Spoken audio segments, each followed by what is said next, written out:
Sekarang saya ingin ke Kanda Haris sebelum nanti nyusul ke Kanda Dr. Akbar.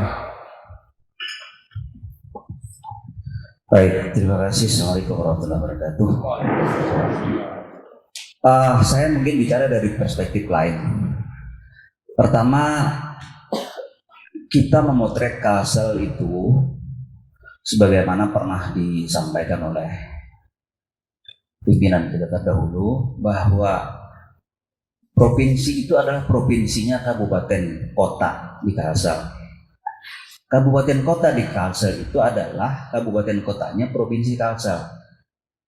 Itu dulu yang harus kita samakan persepsi, sehingga tidak ada nanti di dalam apa yang disampaikan Pak Bupati tadi, pengembangan pembangunan, ya, kemajuan sumber atau peningkatan sumber daya manusia, tidak ada yang terjadi seolah-olah ada persaingan di dalam rumah kita sendiri. Itu yang pertama. Yang kedua, bahwa kenapa kita harus berpikir seperti itu? Kita bisa melihat dari bagi hasil royalti misalnya, antara daerah penghasil dan non penghasil itu dapat semua. Artinya di situ ada kebersamaan antara daerah yang memang penghasil, misalnya seperti Tabalong, Balangan, itu kan penghasil hasil tambang, kemudian juga Kota Baru, Tanah Bumbu. Tapi di daerah-daerah yang tidak memiliki tambang, dia mendapat dari hasil itu. Artinya ada sebuah pola kebersamaan di dalam kita mengelola provinsi dan mengelola keuangan negara yang notabene juga keuangan daerah. Hanya yang menjadi problem setelah saya tadi malam melihat data yang dipaparkan oleh Pak Bupati, sebetulnya di Tabalong khususnya tanpa memasukkan unsur atau pendapatan dari tambang sudah bisa hidup di sini, sudah bagus pertumbuhan ekonominya. Kan poinnya bukan itu sebetulnya kalau menurut saya, tetapi dalam konteks inovasi yang dilakukan oleh Tabalong, berarti itu sebuah prestasi. Tetapi ada regulasi, saya pikir, supaya itu tidak terjadi. Artinya tambang tetap jalan, tetapi antara pendapatan daerah dan ditambah pertumbuhan ekonomi di Tabalong dimasukkan tambang, itu bisa lebih besar lagi. Persoalannya kan ada di regulasi di tingkat pusat. Kalau selama regulasi itu tidak ada perubahan, ya itu yang terjadi. Selama itu Pak, pasti ada ketimpangan terus. Nah, oleh karena itu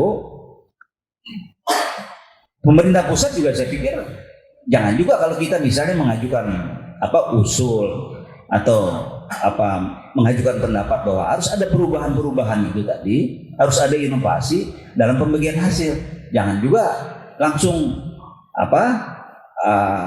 menjadi istilahnya dikait-kaitkan dengan persoalan disintegrasi lah mungkin, atau dikaitkan dengan persoalan-persoalan tidak mencintai NKRI. Saya kira itu bukan persoalannya. Tetapi kita ingin, daerah tentu ingin bagaimana ada kesetaraan, bagaimana ada keseimbangan antara, mohon maaf, apapun alasannya, kalau suatu daerah itu ditambang, itu kerusakan pasti. Nah, bagaimana hasil yang kita terima dengan kerusakan yang diterima oleh daerah, dampak yang diterima oleh masyarakat, itu harus berimbang seharusnya. Bukan seperti yang kita temukan di sepanjang perjalanan kita di sungai. Nah, oleh karena itu ini harus ada pikiran-pikiran positif, saya kira nanti bagaimana kalau tambang itu yang harus tetap jalan, tetapi bagaimana juga dana bagi hasil yang kembali itu juga harus ditingkatkan. Terus yang ketiga, inovasi itu penting. Bahwa pemimpin itu adalah harus seorang motivator sekaligus juga seorang yang memiliki inovasi dan dia mempunyai pandangan jauh ke depan. Oleh karena itu, apa yang sudah dilakukan di dalam perjalanan kita ini, kita melihat di Tabalong, ada inovasi, tadi ada pasar Agribisnis. pasar agribisnis, bahwa itu sebuah inovasi sebetulnya. Dan itu tadi yang saya katakan bahwa kabupaten kota itu adalah kabupaten kotanya provinsi. Provinsi harus care dengan ini, karena bagaimanapun juga ini adalah apakah pintu gerbang namanya, apakah serambi namanya. Tabalong ini adalah serambi IKN, langsung berbatasan dengan ibu kota negara, ibu kota Nusantara. Oleh karena itu harus ada trigger, harus ada dukungan yang kuat dari pemerintah provinsi dan pemerintah di sekitarnya, kabupaten kota sekitarnya, agar ini bersama-sama, sehingga kita tidak berpikir lagi, oh ini menguntungkan Tabalong, oh ini mau enggak, kita berpikirnya Kalsel. Jadi terlalu sempit kalau hanya bicara Terlalu Tabalong. sempit kalau kita berbicara seperti itu. Kalau kita ingin maju harus seperti itu. Maka sebuah rencana yang dilakukan secara bersama-sama itu akan cepat tercapai dan akan lebih maksimal hasilnya. Saya kira itu yang harus kita lakukan. Terima kasih. Oke, baik, terima kasih Bang Haris. Artinya kemudian harusnya bagaimana kemudian capaian keberhasilan yang sudah dilakukan oleh Kabupaten Tabalong bisa menjadi model, bisa menjadi contoh bagi kabupaten lain di Kalimantan Selatan. Saya ingin ke Bang Akbar. Bang Akbar, tadi kan Pak Bupati menyinggung soal salah satunya misalnya bagaimana penanganan banjir itu dilakukan di Banuan 6 agar banjir yang berulang terakhir yang mengagetkan kita ketika Januari 2021, Bang Akbar. Terima kasih. Assalamualaikum warahmatullahi wabarakatuh. Bapak Bupati, Ketua dan tim Batang Banyu yang saya hormati. Sangat menarik apa yang kita diskusikan hari ini. Filosofi Batang Banyu ini kan kita coba untuk bagaimana membangun Kalimantan Selatan itu berbasis Batang Banyu. Ini yang kemudian kita anggap sampai hari ini itu ditinggalkan, itu diabaikan. Lalu kemudian ini mempengaruhi bagaimana Kalimantan Selatan hari ini itu belum mampu untuk bersaing di level nasional secara provinsi. Nah, menarik apa yang disampaikan oleh Bapak Bupati tadi malam terkait dengan IPM ya di Kabupaten Tabalong. Ini sangat memiliki nilai positif.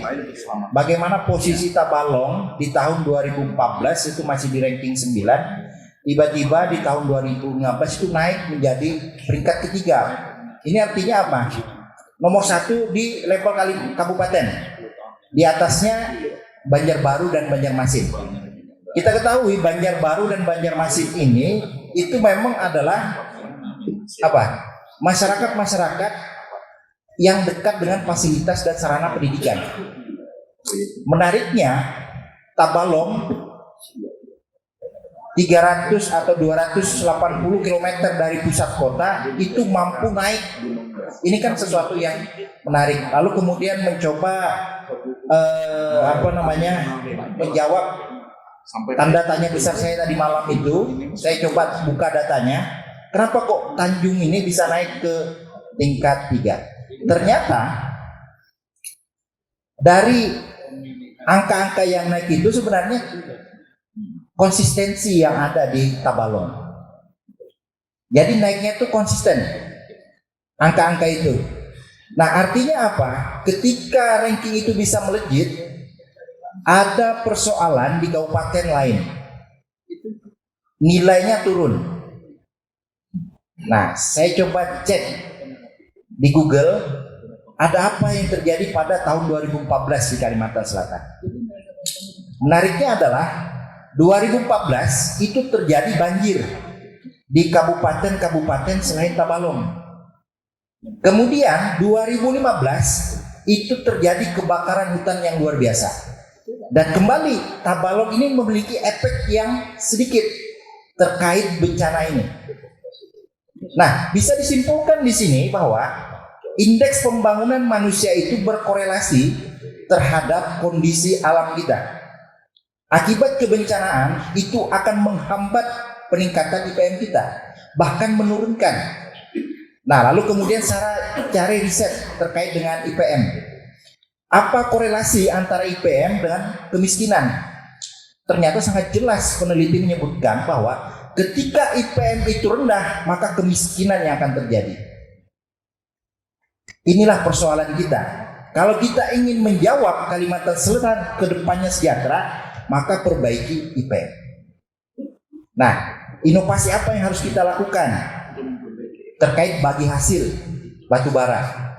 Kita seharusnya berjuang bagi hasil itu bukan lagi soal uang, tapi soal bagaimana bagi hasil itu bisa meningkatkan IPM.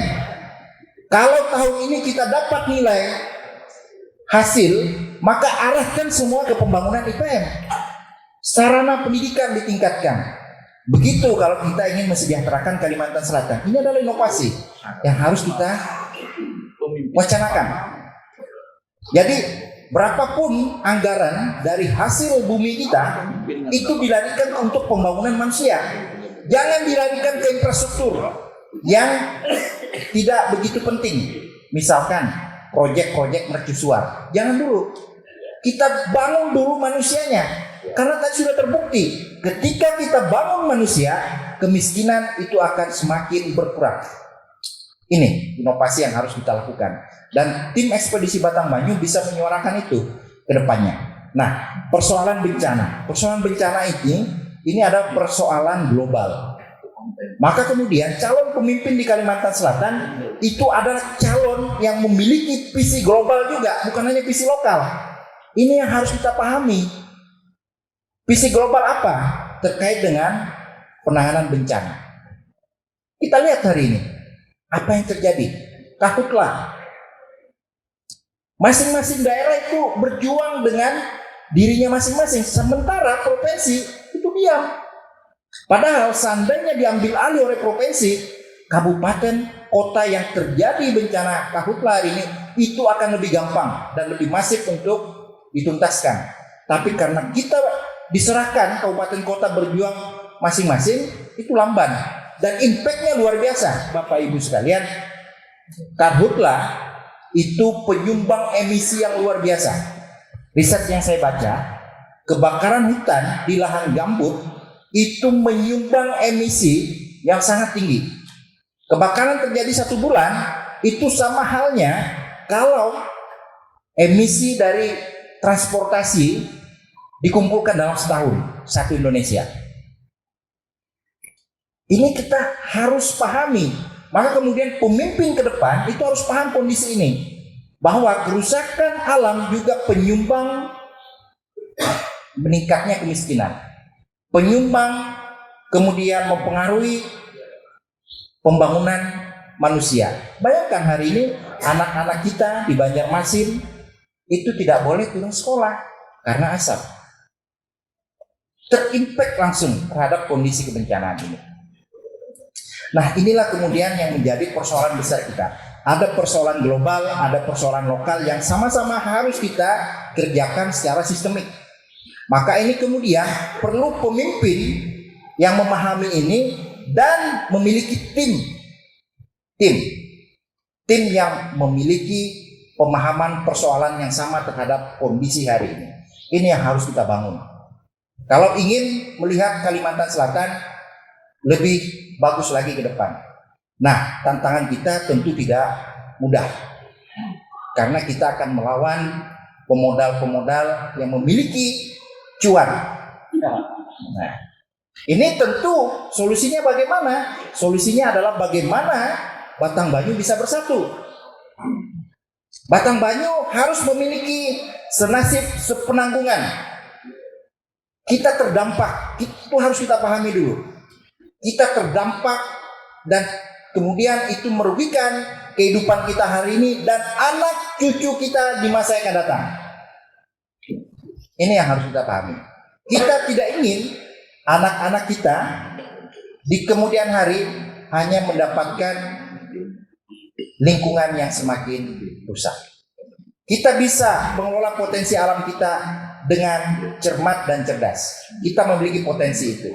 Maka kemudian pemimpin yang akan lahir di Kalimantan Selatan itu kita harus berjuang untuk menemukan pemimpin yang betul-betul paham kondisi ini. Nah, dengan demikian nanti bencana-bencana yang kita hadapi itu akan semakin berkurang dan peningkatan indeks manusia semakin meningkat, akan menuntaskan kemiskinan dan kesejahteraan akan tercapai. Saya kira itu singkatnya. Banjir. Soal banjir, kita ini adalah daerah pelupa. Ketika banjir, kita sibuk untuk menangani banjir saat itu. Tapi setelah air hilang, kita lupa apa yang harus kita lakukan. Demikian juga dengan karhutlah. Kita sibuk memadamkan api, tapi setelah api itu padam, kita lupa bagaimana kemudian yang akan datang.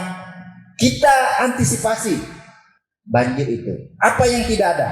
Kita tidak memiliki rencana aksi. Rencana aksi untuk menanggulangi banjir. Rencana aksi untuk menanggulangi kebakaran hutan. Itu yang tidak ada. Sehingga mitigasi kita itu parsial. Tidak terintegral. Nah, ini juga yang tidak ada. Maka kemudian saya katakan tadi, kita harus sistemik untuk menangani persoalan besar ini. Tidak bisa ya pemimpin yang tidak memahami ini itu akan kesulitan dan kita kembali lagi masyarakat yang akan terdampak. Maka betul-betul kita menginginkan tahun 2024 itu adalah pemimpin yang betul-betul memiliki persoalan, memahami persoalan sehingga bisa memberikan solusi dan inovasi terkait dengan penanganan kebencanaan tersebut. Saya kira itu. Assalamualaikum warahmatullahi wabarakatuh. Waalaikumsalam warahmatullahi wabarakatuh. Terima kasih Bang Akbar. Artinya kemudian semua persoalan, semua problem yang tadi kita identifikasi, muaranya tetap Pak Prof, ada di soal kepemimpinan. Maka kita butuh sekali lagi pemimpin yang punya gagasan, bukan sekedar pemimpin yang kira-kira nanti di 2024 September itu hanya takdirnya saja menjadi pemimpin, tapi tidak siap untuk menjadi pemimpin. Assalamualaikum warahmatullahi wabarakatuh. Waalaikumsalam warahmatullahi wabarakatuh. Perasaan saya kok saya sedang ada di ruangan seminar nasional internasional hari ini. Jadi pemberitaan kita, iya, suasana itu kayak seminar nasional. Karena tema ini bukan tema abal-abal, bukan tema kaleng-kaleng yang kita bicarakan. Tema yang luar biasa, menyangkut masa depan bangsa.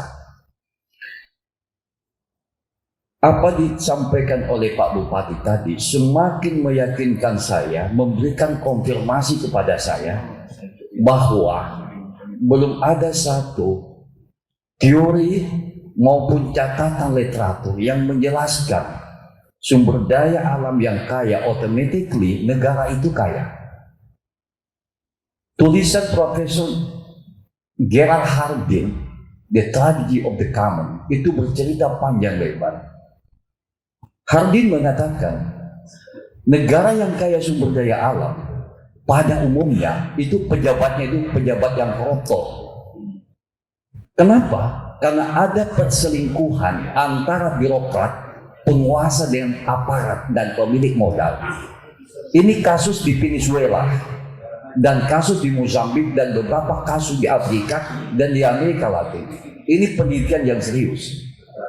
Jadi itu Pak Bupati, penjelasannya negara yang kaya tidak otomatis negara itu kaya.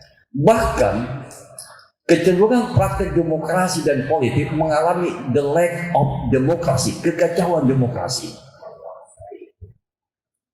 Sekarang ini ada setting paradigm di negara-negara yang kaya sumber daya alam itu sudah mengalami pergeseran, tidak lagi mengandalkan SDA. Tetapi apa dikatakan oleh Profesor Akbar tadi, sudah membangun namanya human capital.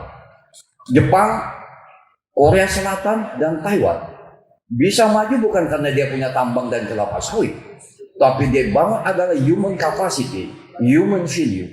Itu yang menjadi satu platform mendrive pembangunan dan ekonomi mereka, dan juga nilai budaya namanya semangat Bushido. Jadi omong kosong lah. Kita ini membangga-banggakan sumber daya alam yang sejahterakan. Bang Alan, saya menulis disertasi doktor saya tahun 2015 mengenai perselingkuhan politik dan bisnis di Kalimantan Selatan. Penelitian saya nggak tanggung-tanggung, 7 bulan. Lokasinya Tanah Bumbu. Kenapa saya pilih Tanah Bumbu? Karena di situ banyak tuan takut, banyak local strongman dan local position. 6 bulan saya, 7 bulan saya pilih. Dan saya sudah presentasikan terakhir di Sri Lanka, kemudian di Mesir, dan ketiga di Jordania. Bicara mining industry, policy and property of local community. Jadi kebijakan industri tambang dan pemiskinan masyarakat lokal. Bapak Ibu sekalian, saya ingin mengatakan bahwa Kalsel ini penghasil tambang terbesar kedua nasional setelah Kaltim. Tapi dilihat secara IPM Kalsel, mudah-mudahan saya tidak salah.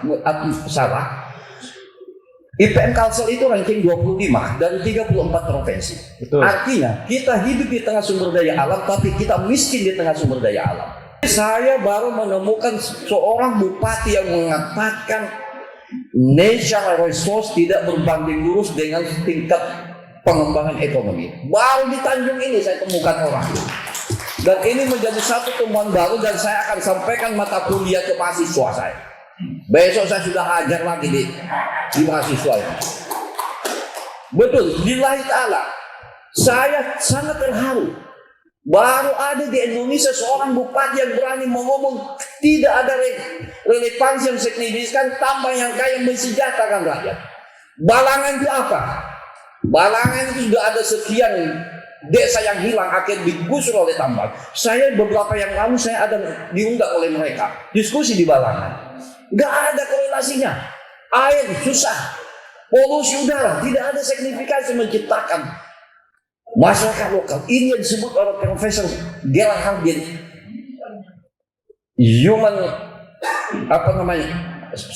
Profesor Jeffrey Sachs escaping natural resource.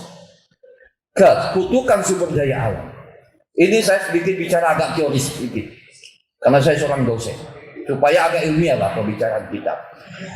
Di Amerika Latin, kemudian Venezuela, kemudian Belanda yang terkenal dengan teori dust disease, penyakit Belanda.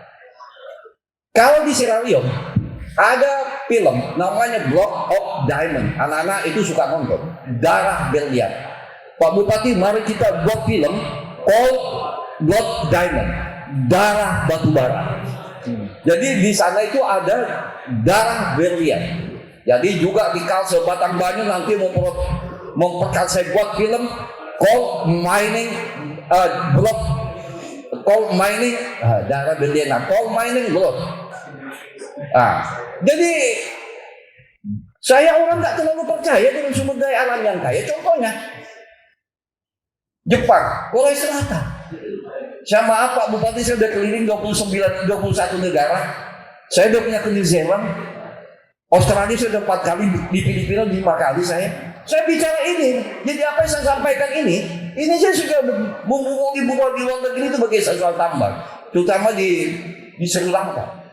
Dia bilang, we know you are country, we know and rich in natural resources. Kami semua tahu Indonesia negara yang kaya. Indonesia penghasil pemilik garis pantai terpanjang kedua di dunia, 96.000 km. Penghasil kelapa sawit terbesar di dunia, kalah Malaysia.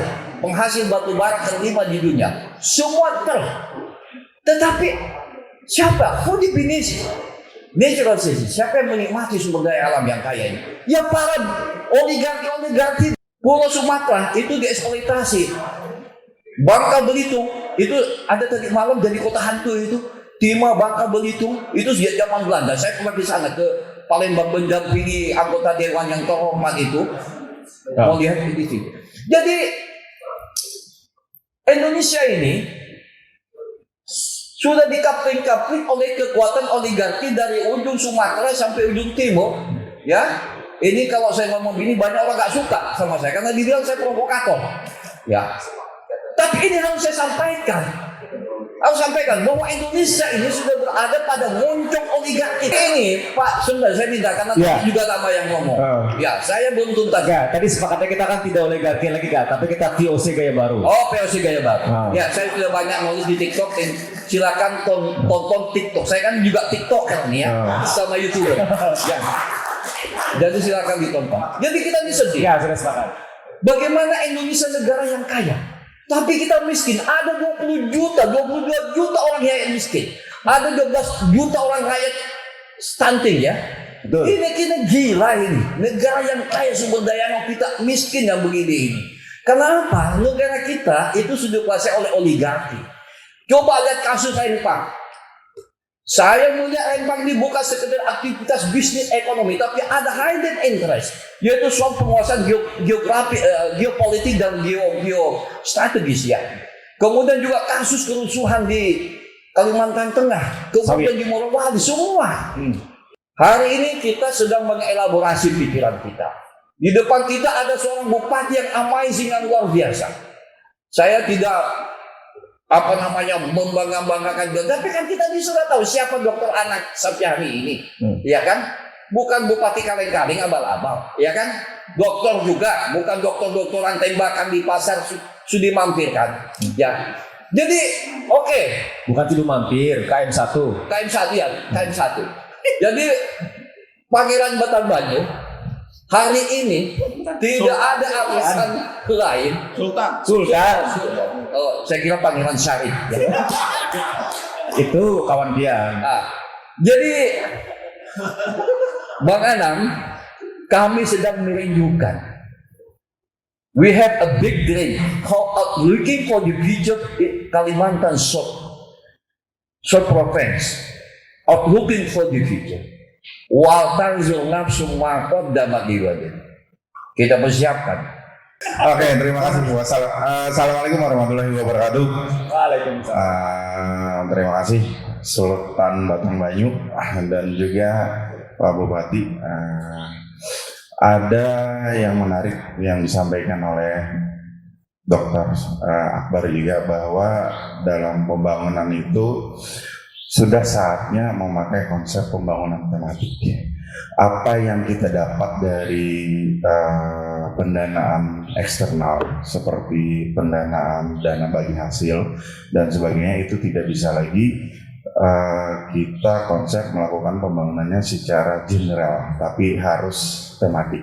Apa yang menjadi kelemahan di sebuah daerah itu yang harus menjadi konsentrasi.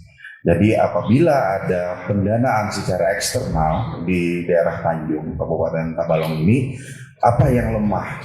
Di situ yang digenjot menggunakan dana eksternal tersebut. Kita membaca dan mengetahui perkembangan Tanjung ini, bahwa di Kabupaten Balalangan ini konsep peralihan kota tambang menjadi kota pariwisata yang berbasis budaya. Mohon maaf Pak Bupati, apa keliru? Konsep kota tambang beralih menjadi kota pariwisata, apa memang betul seperti itu? Nah, jadi betul konsep yang dibangun oleh Tanjung, Kabupaten Balangan yang menjadi kota tambang, menjadi Tabalong, menjadi kabupaten yang berbasis pariwisata dan budaya, itu sangat banyak punya tantangannya. Yang kita ketahui ada 10 atau 13 ya, Pak Bupati, tempat wisata unggulannya.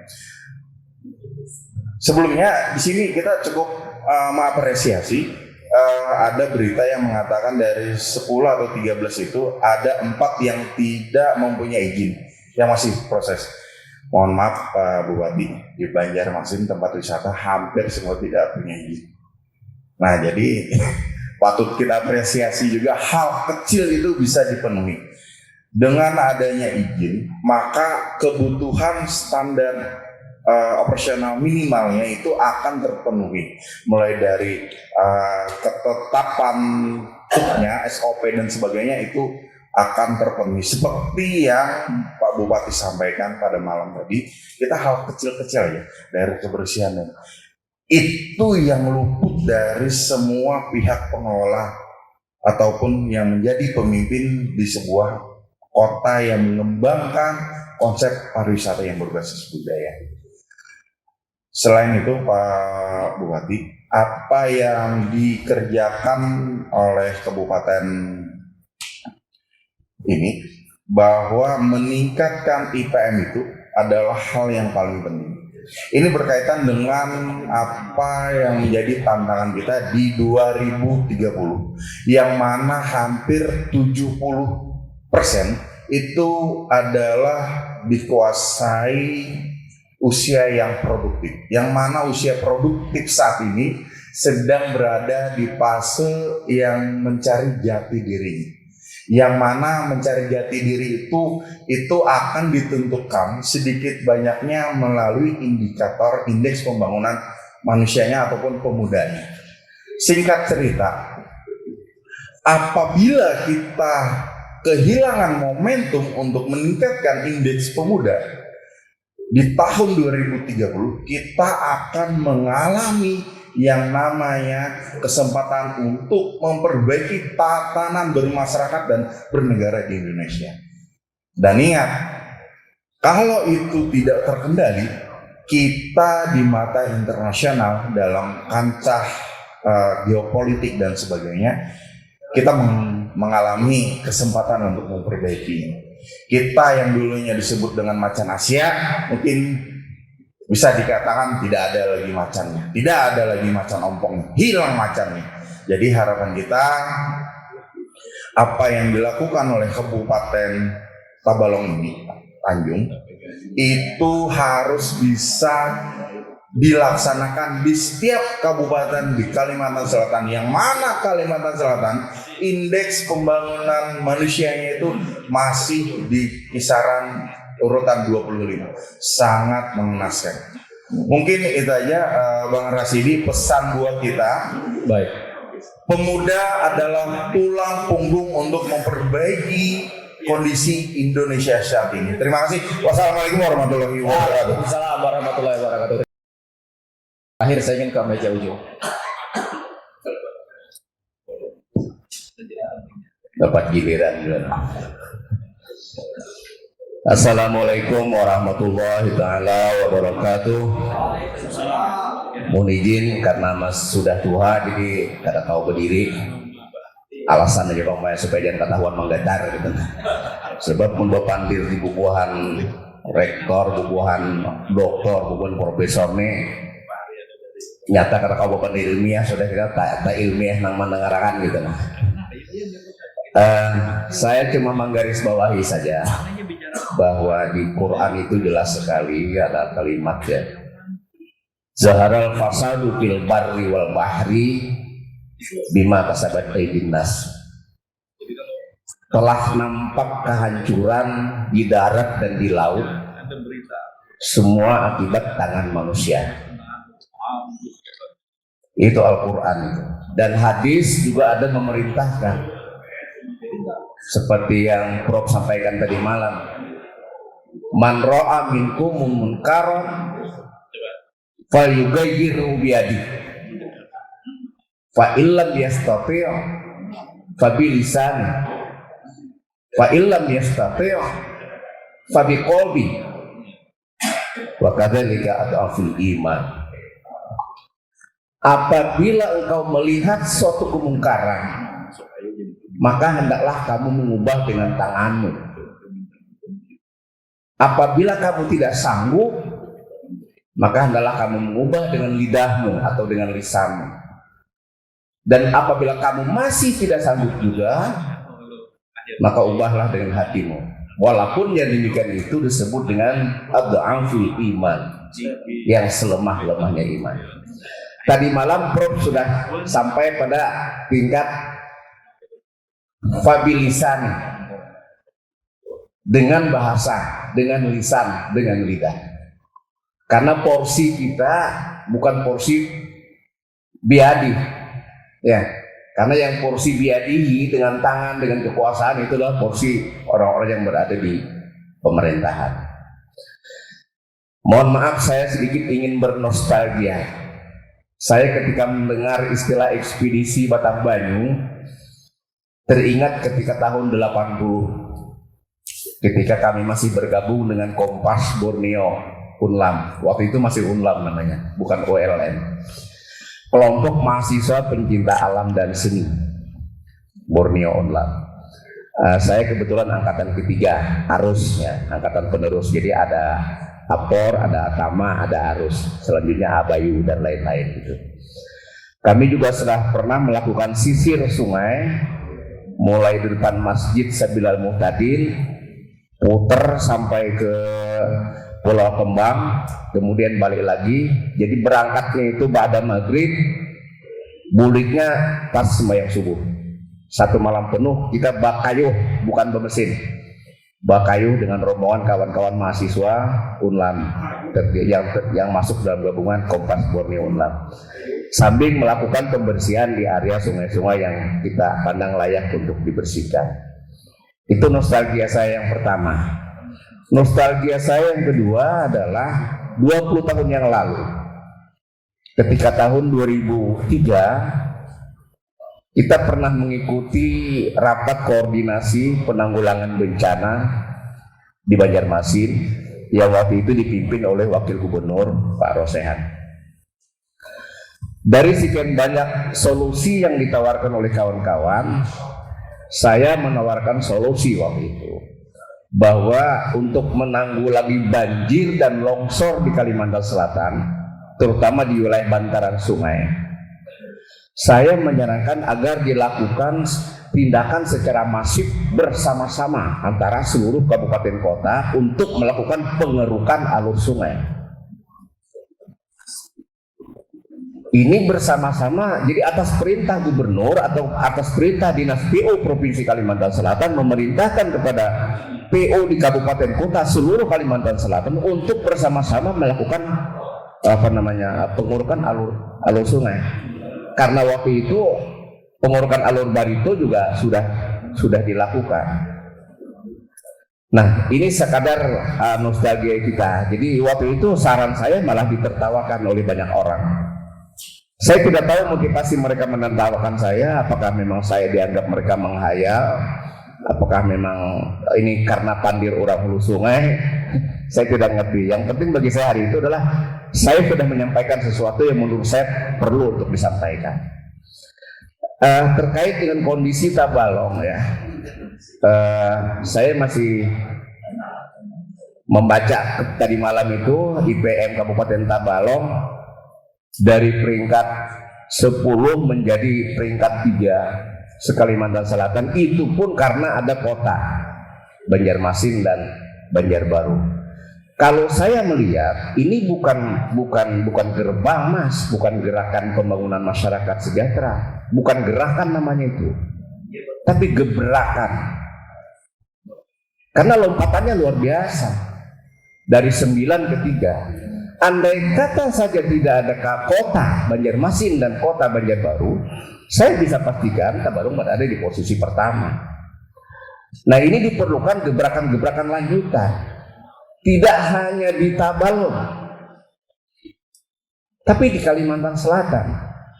Nah, untuk itu diperlukan orang-orang yang nanti akan memimpin Kalimantan Selatan adalah orang yang berpengalaman untuk meningkatkan IPM seperti ini. Tentu dalam hal ini kita semua telah tahu. Nah, ini yang perlu saya sampaikan. Kemudian kita juga seiring dengan akan menjadi tetangga atau penyangga IKN.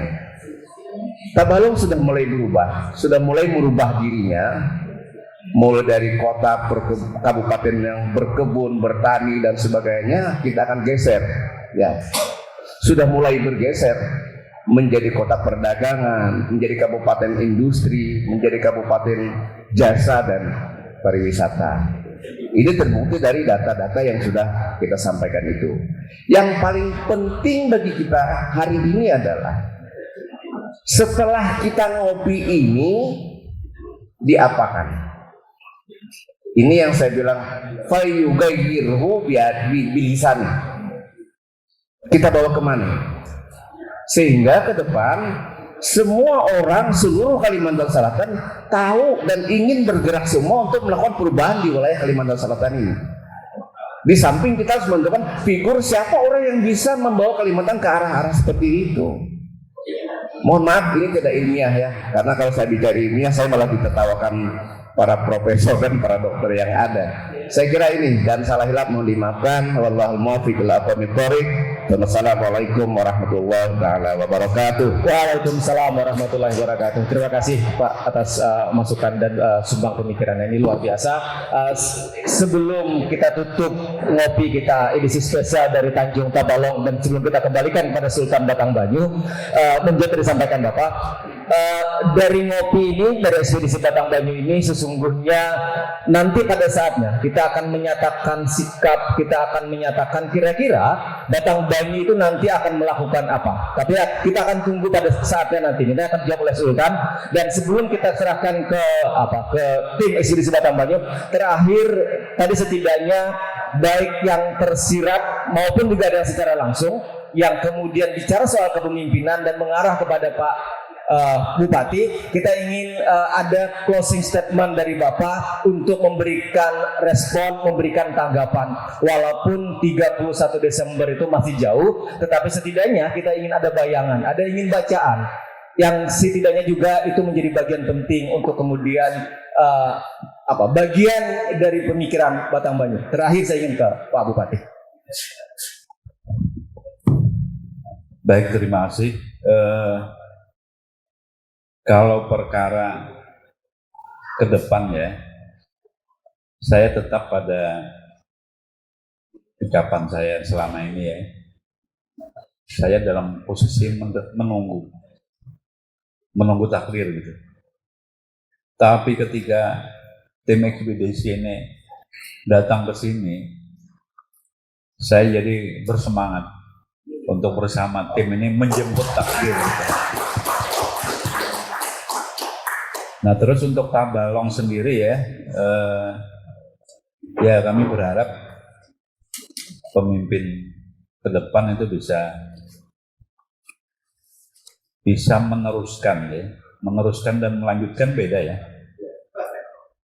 Kalau melanjutkan itu dalam konteks orang ke orang, kalau meneruskan siapapun tidak ada masalah ya kan. Nah, oleh sebab itu 2 tahun ini ketika kami mengikuti kegiatan inovatif Government Award ya. Jadi sekelas Eselon 1 di Jakarta itu selalu mengingatkan Kang Pak Bupati, hati-hati ya. Ini udah bagus. Tapi nanti Bapak berakhir melanjut atau enggak? Terus atau enggak, bukan lanjut ya. Kalau enggak, Tabalong akan kembali lagi ke kondisi 2014. Nah, itu sebabnya kemarin hampir semua beberapa orang teman lagi diskusi dengan tim dari PDN. Beliau sedang menyiapkan buku tentang legacy ya, dan ada 2 buku yang sedang disiapkan. Nanti kawan-kawan kami undang lah acara puncak hari jadi Tabalong tanggal 6 Desember. Nah, kalau yang dari Eselon 1 tadi ini mesti peraturan daerah. Nah, cuman saya kan bukan tipe orang yang ingin disebut-sebut ya kan. Nah, kami sedang mengundirikan perda tapi inisiatif DPRD. Nah, itu Bung Rasidi. Nah, yang tambahan ya tadi soal karhutla, ya kan?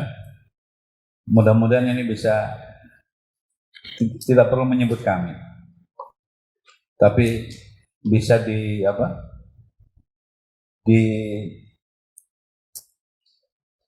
dieksplor oleh tim ketika nanti ke kabupaten lain.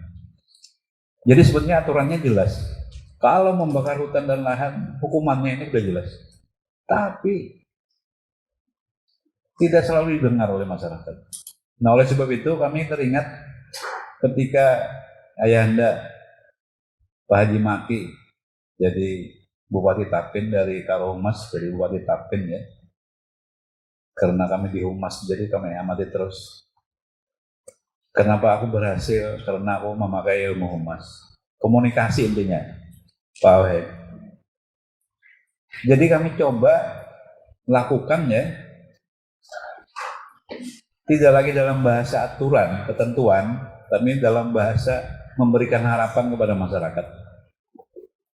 Jadi ada kebijakan kami terakhir ya, karena mereka membakar lahan ini untuk hidup, ya kan? Padahal sekarang tidak boleh. Sebelum pandemi itu ada kompromi. Ya udah, asal jangan lebih dari 0,5 hektar. Kita jaga sama-sama, ya kan? Tapi itu tidak bisa sekarang.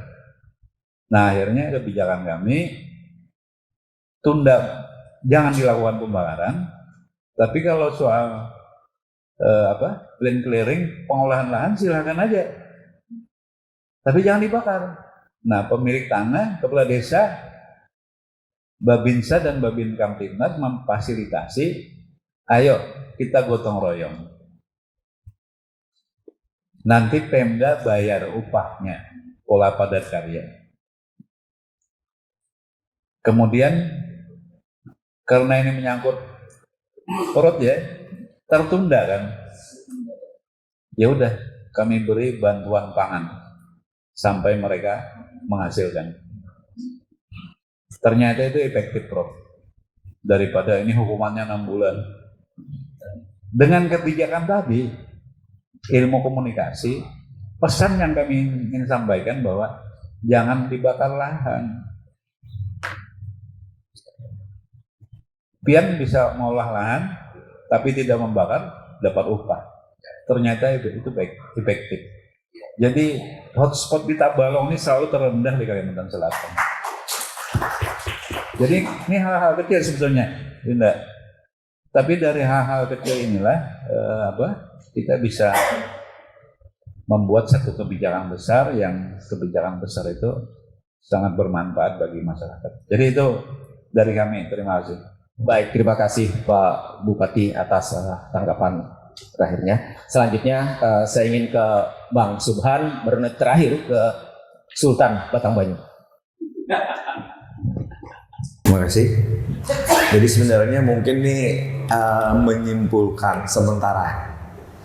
Jadi pertama, secara mendasar sebenarnya kita semua ini sudah mengetahui semualah berdasarkan data tadi malam, berdasarkan fakta yang kita lihat bahwa memang Tabalong itu sudah berhasil.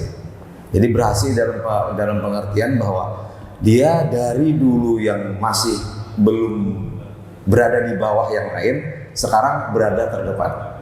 Jadi itu yang pertama. Nah lalu sekarang ini saya yakin sebenarnya dengan model yang dilakukan oleh Pak Bupati, maka gambaran kota yang mandiri itu akan muncul di Tabalong. Semoga nanti yang melanjutkannya bisa akan mencapai arah situ tadi.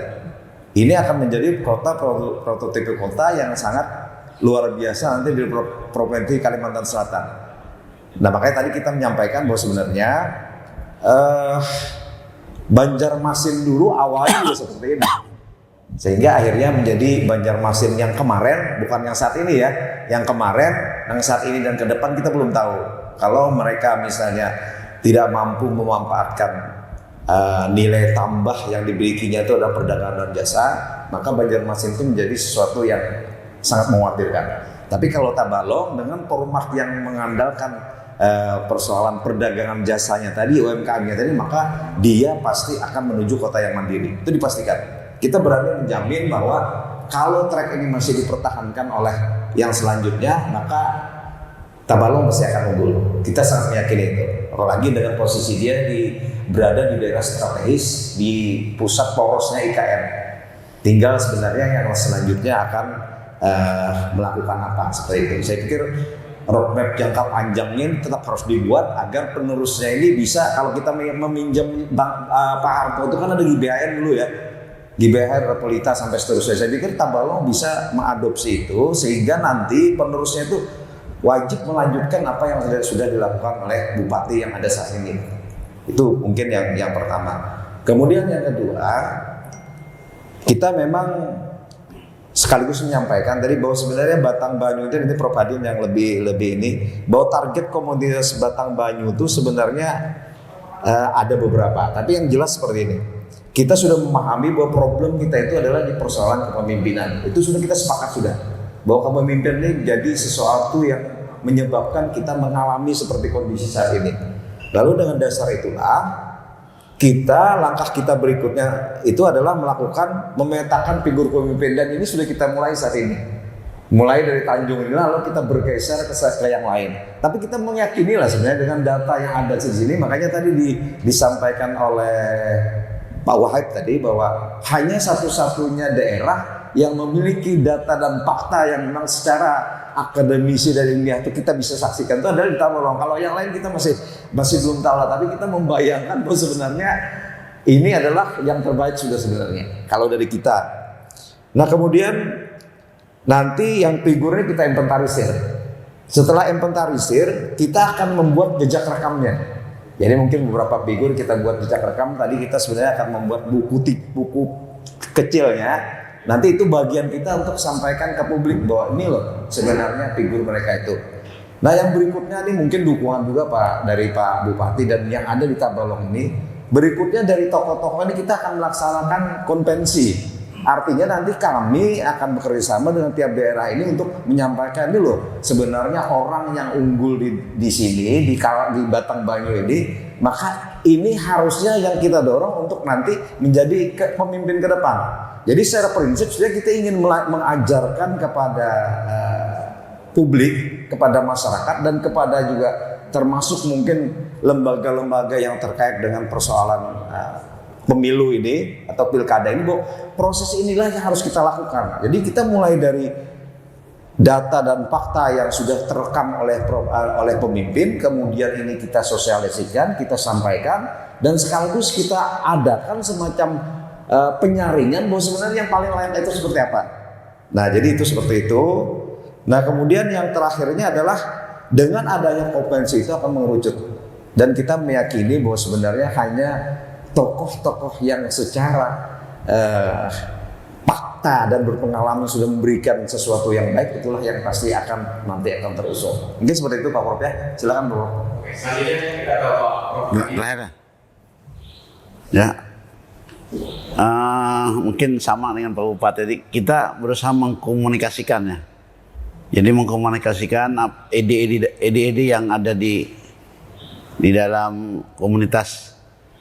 Komunikasi ini tidak terbatas lokal, juga nasional, dan sudah dijajaki ya, sudah sampai tingkat nasional, terutama para capres. Kita menghendaki semua capres bisa dikomunikasikan ya. Dan ternyata baru satu capres ya, Pak Wahid. Baru satu capres.